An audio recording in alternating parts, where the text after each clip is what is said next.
கொஞ்ச நாளாகவே நான் வீடியோ போடுறதே இல்லையா. நாளைக்கு 2 நாள் சனி ஞாயிறு லீவு. இன்றைக்கி வெள்ளிக்கிழமையிலேருந்து என் பையன் என்ஜாய் பண்ணுவான்னு முன்னாடியே சொல்லியிருக்கல. ஒரு வாரமாக ஏன் தான் இந்த வீட்டில் போகிறதுன்னு தெரில, ஒரு ஸ்நாக்ஸுக்கு இது இல்லை அது இல்லைன்னு சொல்லிட்டு ஒரே புலம்பெல்லாம் தீர்த்து வச்சுட்டான். எல்லா குழந்தைங்களும் எதுலையோ பரிசு வாங்குது, என் பையன் வாயில் தான் பரிசு வாங்குவான். வாயை மட்டும்தான் வளர்த்து வச்சுக்கிதுங்க, நான் பெற்று வச்சுக்கிறதுங்க. வேறு என்ன பண்ணுறது? சரி, அவன் வாயில் ஏன் நிற்பானே? நம்மளுக்கு தலைவலி வந்தால் குழந்தைங்க என்ன பண்ணுங்க? எந்த வீட்லேயும் அந்த மாதிரி இருக்காதுங்க. என் குழந்தை எனக்கு தலையை பிடிச்சி விடுவான், தலையும் தேய்ச்சி விடுவான், கேட்கும் போதெல்லாம் தண்ணி எடுத்துகிட்டு வந்து தருவான். ஆனால் அதுக்கும் ஒரு ட்விஸ்ட் வச்சு தான் பண்ணுவான். இது பண்ணுறேனே அதை பண்ணுறேனே, எனக்கு இது செய்கிறீங்களா வைக்கிறீங்களா கொள்றீங்களான்னு பேசிகிட்டே தான் இருப்பானா.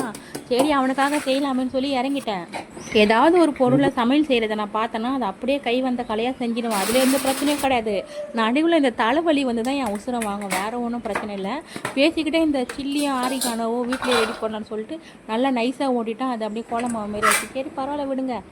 இந்த பூண்டை நறுக்கிறதுக்கெலாம் ஒரு மிஷின் வாங்கி வச்சேன். எல்லாத்தையும் வாங்கி வச்சு கரப்பாம்பூச்சி தான் வீட்டில் வந்து செய்யுதுன்னு சொல்லிட்டு எல்லாத்தையும் மூட்டை கட்டி போட்டு கொஞ்சம் சாமான்லாம் தான் ஆண்டுருக்கேன். என்னால் சாமானும் தேக்க முடியல, இது வந்து க்ளீனும் பண்ணி வைக்க முடியும்னு சொல்லிட்டு எல்லாத்தையும் மூட்டை கட்டி போட்டுட்டேன். சரி, இன்றைக்கி ஆரம்பிக்கலான்னு சொல்லிட்டு எல்லாத்தையும் வாங்கி கடகன்னு செஞ்சால் ஒரு பிரச்சனையோடய வரான் ஸ்கூல்லேருந்து வரும்போது.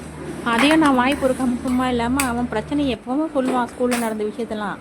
அதை கேட்டே இருக்கும்போது நான் ஒரு பீஸு அந்த இது கார்லிக்கு அந்த சாண்ட்விட்சை வர சாப்பிட்டேன்னா இன்னும் அவனுக்கு காண்டாகி போச்சு. ஒரு குழந்தை தானே, நான் கஷ்டப்பட்டுன்னு சொல்கிறேன், என் பேச்சு யாருன்னா கேட்குறீங்களா? சாப்பிட்றதுக்கு இம்பார்ட்டன்ட் தெரியுங்களா? அப்படி இப்படின்னு பேச ஆரம்பிச்சிட்டான். சரி, அதெல்லாம் காதில் வாங்கின்னு உடனே போன போடுறான் யாருன்னு சொல்லிட்டு அவனுக்கு ஒரு வார்த்தை தீர்த்து அவன் சாரி கேட்டதுக்கு அப்புறம் தான் அவன் மைண்டு வந்து ரிலாக்ஸ் ஆச்சு. அப்பாடா, இவனுக்கு இதோட கொடுக்கலான்னு சொல்லிட்டு சாப்பிட உட்காந்தான்.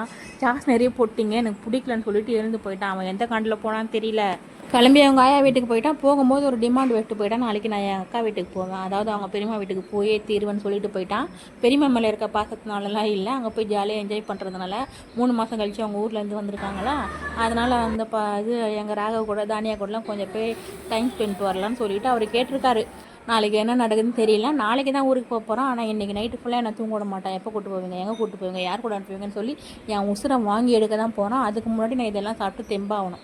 எவ்வளோ பிரச்சனையை நான் மண்டையில் போட்டு சுமந்துருக்கேன். அந்த பிரச்சனையெல்லாம் போகாத இவன் ஒரு புதுசாக பிரச்சனையை கொண்டு வரான் பார்த்தீங்களா, அதுதான் என்னால் தாங்கிக்கவே முடியல. அவன் எப்போ எதை சொல்லுவான்னு பயமாகவே இருக்குது. பை டியார்ஸ்.